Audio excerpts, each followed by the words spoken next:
MBBS in abroad. Apollo MedSkill 6 years of MBBS program will be completed in 35 lakhs only. Welcome to IT news. This is Pawan.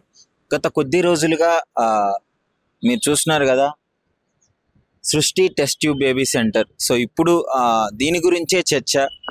తల్లిదండ్రులను మోసం చేసి లక్షలకి లక్షలు, కోట్లు కోట్లు వసూలు చేసి చేసే పద్ధతి కూడా కరెక్ట్గా చేయకుండా ఫ్రాడ్ చేసి కొన్ని కోట్లు సంపాదిస్తుంది.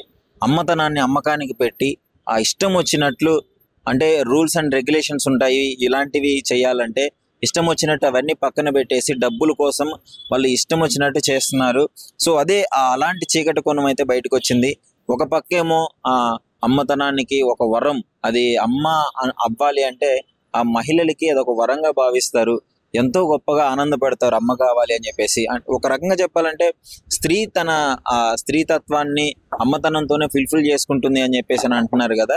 సో అలాంటిది దాన్ని అడ్డం పెట్టుకొని ఈ సృష్టి టెస్ట్ బేబీ సెంటర్లో ఉన్న డాక్టర్ నమ్రత ఎవరైతే ఉన్నారో ఆమె కోట్లు కోట్లు సంపాదిస్తుంది.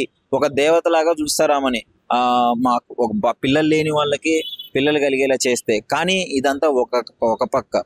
మరో పక్క చీకటి కోణం ఏంటి అంటే, పిల్లలు లేని వాళ్ళకి పిల్లలు కల్పిస్తానని చెప్పేసి కోట్లు కోట్లు తీసుకొని, లక్షలకి లక్షలు తీసుకొని వేరే వాళ్ళ పిల్లల్ని, వేరే వాళ్ళ వీర్యాన్ని ఇచ్చి వాళ్ళ పేరెంట్స్ది కాకుండా వేరే వాళ్ళది చేయడం జరుగుతుంది. సో ఇప్పుడు రీసెంట్గా రాజస్థాన్కి చెందిన ఒక జంట ఆమెకి పిల్లలు లేరు, మా మాతృత్వాన్ని మాకు కావాలి, మాకు ఇవ్వండి అని చెప్పేసి ఒక దేవతలాగా, దేవుళ్ళలాగా చూస్తారు కదా, వచ్చి వాళ్ళని అడిగితే మేము చేస్తాము అని చెప్పేసింది. చేస్తాము అని చెప్పిన తర్వాత బాగానే చేసింది. ఆ బాబు సరోగసి అంటే వేరే వాళ్ళ శరీరంలో వీళ్ళ స్పర్మ్ని యూజ్ చేసి ఆ పిండాన్ని పెంచి కనిన తర్వాత వీళ్ళకి అప్పచెప్పడము, దాన్ని సరోగసి అంటే. అయితే ఈ విధంగా చేస్తానని చెప్పేసి ఎంతో ఫ్రాడ్ చేసి బాబు వచ్చిన తర్వాత వాళ్ళకి డౌట్ వచ్చింది. ఒకసారి డౌట్ వచ్చి DNA టెస్ట్ చేయించుకోవాలి అని చెప్తే DNA టెస్ట్ నేను చెయ్యను అని చెప్పేసి మొండికేసి వాళ్ళని దబాయించి, ఎక్కువగా మాట్లాడితే నేను కేసు పెడతాను అని చెప్పి, నేను లీగల్గా వెళ్తాను, మా కొడుకు లాయరు అని చెప్పేసి వాళ్ళు బెదిరించడం జరిగింది. వాళ్ళు ఏం చేసినారు,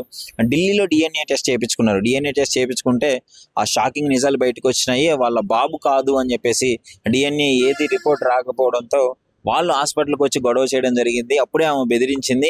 సో వెంటనే వీళ్ళు పోలీసులను ఆశ్రయించారు. పోలీసులను ఆశ్రయించిన తర్వాత ఈ కేసులన్నీ వెలుగులోకి వస్తున్నాయి. ఇంకో సృష్టి మీద ఇంకా ఏమున్నాయంటే, ఆ పిల్లల్ని కూడా అమ్ముతున్నారు అని చెప్పేసి, ఆ చిన్న చిన్న పిల్లల్ని, డేస్ బేబీని తీసుకొచ్చి అమ్మడము, 50 లక్షలకి అట్లా అమ్ముతున్నారు అని చెప్పేసి కూడా కొన్ని వార్తలు అయితే వస్తున్నాయి. పోలీస్ వాళ్ళు అయితే ఒక 7 రోజులు ఆ రిమాండ్లో కస్టడీలోకి అయితే తీసుకున్నారు. మరి విచారణ కోసము చూడాలి ఏం జరుగుతుందో.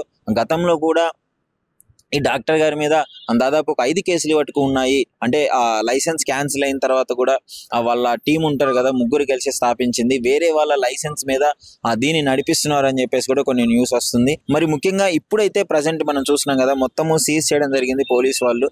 ఇప్పుడు క్లోజ్ లోనే ఉంది, హాస్పిటల్ అయితే ఓపెన్ లో లేదు. దాదాపు నిన్న చాలా ఉద్రిక్త వాతావరణం అయితే నెలకొనింది. మొత్తం క్లోజ్ చేసినారు కదా, చూడండి గేట్ కూడా క్లోజ్ చేసినారు. ఇదే సృష్టి టెస్ట్ ట్యూబ్ బేబీ సెంటర్. ఇంకా ముఖ్యంగా వీళ్ళ టార్గెట్ ఏంటి అంటే స్టూడెంట్స్ ఉంటారు కదా, స్టూడెంట్సే వీళ్ళ టార్గెట్. అంటే హెల్దీగా ఉన్న అబ్బాయిల దగ్గర స్పర్మ్ తీసుకొని 15,000 ఇవ్వడము. అదే అమ్మాయిల దగ్గర అయితే వాళ్ళ అండాలను తీసుకొని, అండాలను అంటే ఓవా అంటారు, OVA. ఆ ఓవా అంటే ఆ మహిళలకి పిల్లలు కనడానికి ఉపయోగపడే అండం అని చెప్పుకోవచ్చు.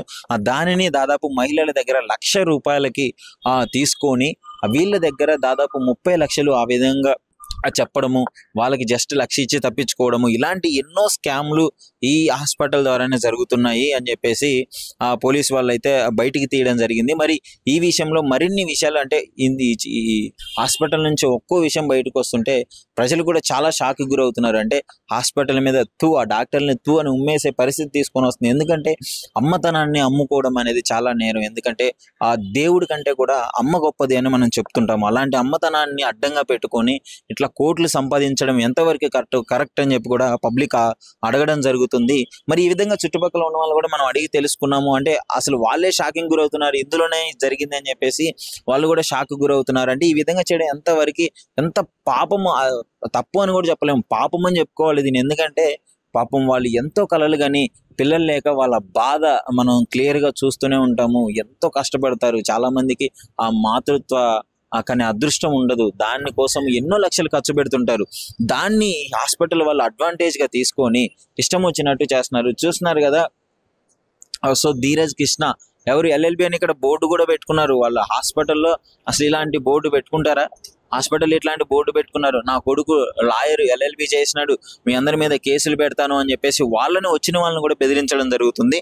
సో దాదాపు చూస్తున్నారు కదా, ఇక 4 ఫ్లోర్లు ఉన్నాయి, 4 ఫ్లోర్స్ అయితే ఉన్నాయి. ఇది మొత్తం హాస్పిటల్ గానే రన్ చేసుకుంటూ ఇప్పటి వరకు అయితే వీళ్ళు 100 కోట్ల స్కామ్ చేసినారు అని కూడా వెలుగులోకి వస్తుంది. మరి మెల్లిమెల్లిగా న్యూస్ మొత్తం బయటకు వస్తుంటే చాలా మంది ప్రజలు షాక్ గురవుతున్నారు. అసలు ఈ విధంగా ఎలా చేయగలిగాను? ఒక ఆడది అయి ఉండి అమ్మతనాన్ని అడ్డం పెట్టుకొని ఇన్ని కోట్లు ఎలా సంపాదిస్తున్నావు? అసలు సరోగసి చేయాలంటే చాలా రూల్స్ ఉంటాయి. దాదాపు 25 నుంచి 30 ఏళ్ళలోపు అమ్మాయితోనే చేయించాలి వాళ్ళ సరోగసి. పైగా వాళ్ళు బాగా తెలిసిన వాళ్ళు అయి ఉండాలి. వాళ్ళకి డబ్బులు లీగల్గా ఇట్లా డబ్బులు ఇవ్వకూడదు. ఈ విధంగా ఎన్నో రూల్స్ అండ్ రెగ్యులేషన్స్ ఉంటాయి. అవన్నీ పాటించకుండా ఇష్టం వచ్చినట్టు ఆమె చేసుకోవడమే జరుగుతుంది. సో ప్రజెంట్ అయితే లాకేసి ఉన్నారు, మీరు క్లియర్గా చూస్తున్నారు కదా. ఓపెన్ చేసిన వరకు చూడాలి. మరి ఇంకా 7 రోజుల వరకు అయితే కస్టడీలో ఉంటారు, మొత్తం చేసుకుంటారు అని చెప్పేసి పోలీసు వారు ఎంక్వైరీ చేసి ఇంకా ఎన్నో నిజాలు బయటికి రావాల్సి ఉంది.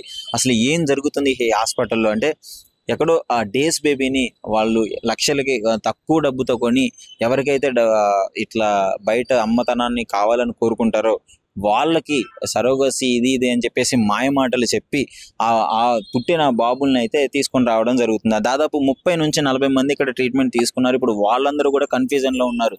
అంటే నిజంగా ఈ బాబు మా బాబేనా కాదా అని చెప్పేసి ఎంతో కన్ఫ్యూజన్లో ఉన్నారు. సో వాళ్ళకి కూడా చాలా డౌట్స్ ఉన్నాయి. వాళ్ళు కూడా DNA టెస్ట్ చేయించుకుంటే కానీ బయటికి రాని పరిస్థితి. అసలు మీరేమనుకుంటున్నారు? ఈ విధంగా ఒక అమ్మతనాన్ని అమ్ముకొని అడ్డం పెట్టుకొని ఈ విధంగా డబ్బులు సంపాదించడం కరెక్టే అంటారా? అసలు ఏంటి, ఎందుకు ఈ విధంగా డాక్టర్ ఒక మహిళ అయ్యి ఉండి ఈ విధంగా చేయడం ఎంతవరకు కరెక్ట్? అసలు ఇలాంటి వాళ్ళకి ఎలాంటి శిక్షలు పెడితే బాగుంటుంది? పైగా లైసెన్స్ క్యాన్సిల్ అయిన తర్వాత కూడా వేరే వాళ్ళ లైసెన్స్తో నడిపించేంత ఇన్ఫ్లుయెన్స్ ఏమికి ఎవరు సపోర్ట్ చేస్తున్నారనే విషయాల కోణంలో కూడా పోలీసులు దర్యాప్తు చేసే అవకాశం అయితే ఉంది. చూడాలి. మరి మీ అభిప్రాయాన్ని అయితే డెఫినెట్లీ కామెంట్ రూపంలో ఐటెంతో షేర్ చేసుకోండి.